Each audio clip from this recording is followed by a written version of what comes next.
here as we speak. A worldwide education tech conference is happening here in Israel, where leaders in AI, digital, and innovative ideas are being shared to further children's education in this digital age. Here with more on Israel's cutting-edge products in particular is Dr. Vili Abraham. Hello, happy Monday. Happy Monday, Emily. All right, so first of all, this conference going on is, not just, local and European. People from all over the world are here sharing ideas. Yes, it started today here in Tel Aviv, and it will last the whole week until the 6th of September. And in the context of this conference, Israel 21C published a few EdTech products that came out of the country. So they published 7, but I wanted to talk about 3, which I thought were most fascinating. Okay.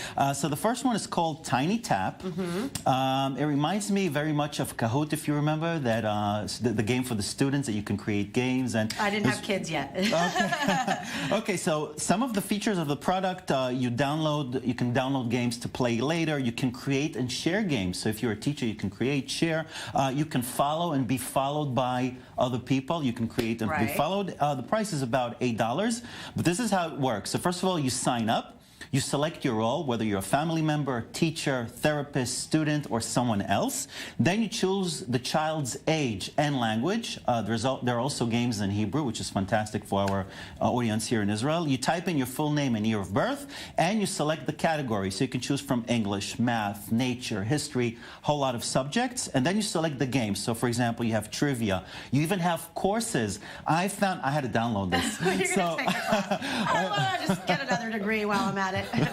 Exactly. So I found the course on the 4th of July. So there are different games. So for example, there's a game on American presidents, the U.S. in general, coins. And how it works is, for example, you have an image of George Washington, and the kids has to complete the image like a puzzle. And every time a piece is completed, the computer says something, and this is how he or she has learned about history. So it's really, really fascinating. So for Lincoln, it'll have like a 407 years ago kind of thing, right? Exactly. And by the way, it has 150,000 games and 1 million registered users. It's really huge. Yeah. Really okay. huge. Is it an app or it's just online? It's an app. Yeah. Very cool. What do we have next? Okay, then we have something which is called Agree Online, which is also an application, and it's intended to help kids resolve conflicts that emerge online. Our kids are mostly online. They usually don't have too many interactions with people face-to-face. So this is something that is meant to give them the skills to cope with different conflicts. So this is how it works. So first of all, we're talking about a site where you sign up and you invite the other side that you have conflict with. So let's say you're a kid, you had a conflict with somebody on WhatsApp, you invite them to the website. Each side tells its story, and it's all happening online. Then there is a moderator, which is called a super friend, selected by the teacher. The school is involved here. Okay? And then you ask your friends for solutions. So when I downloaded the app, I saw a list of different conflicts that students wrote on the board. And you can invite friends to offer solutions, and then there are votes for different solutions. So the solution that gets most votes is the winning vote. And by the way, both groups in the conflict have to agree on a single solution. If both sides agree to the same solution, then the conflict has been resolved. So is this geared toward like older kids generally, or I mean even little younger kids as well? It didn't say anything about the age, but I guess it's for elementary school students, middle school students, or kids that have Instagram, Snapchat, and all of the bullying and not. Yeah, and it's really interesting that there is a mediator, and the mediator could also ask for solutions from different friends, and this is the person. And they're consulting with the families as well. They can consult only with the moderator. Okay, I see. So the family is not involved, because the thing is to teach them how to resolve conflicts by themselves. So it's really, really fascinating. Families will tend to kind of handle it on their own sometimes, right? Yeah. Okay, and we have one more, right? Jolt? Yeah, Jolt, I think it's interesting because when I read about the app, it said that it's intended for people who are high school graduates or people who graduated college, but they would like to continue their education. Now, if we're talking about millennials, when they want to learn something new, they want to do it online, and they want it to be experiential. They want it to be an experience.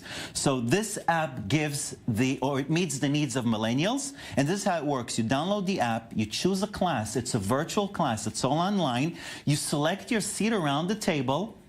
You select the subject that you want to learn about, and there you are. You're in a virtual classroom. Wow, interesting. It's So really like seeing all of these three, I mean, do we feel like, the Israeli education tech is going to, be more exported abroad, or also, be absorbed also here as it makes more news within the education system? When I was a doctoral student, I also used a long-distance program, and it's called WebEx. It wasn't as user-friendly as this app, and I'm sure the universities around the world will be happy to adapt such applications in order to, every university today has long-distance programs, even Harvard.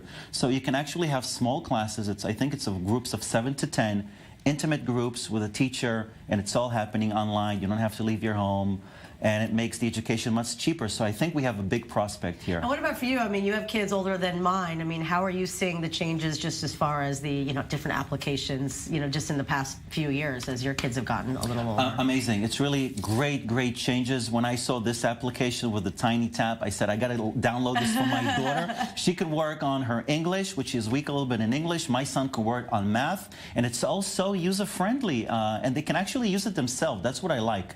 They don't actually need us. Just say, let's download the app.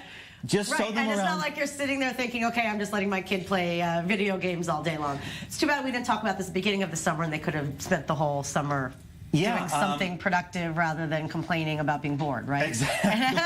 Well, I try to keep them busy as much as I can. Kidding. But by the way, regarding Tiny Tap, I think that parents could be, they can be assured that the people who produce the programs and the games are certified teachers. Right. It's just not anybody. It's just that as if I could do it myself or just a kid, 2-year-old kid. Thanks, Bailey.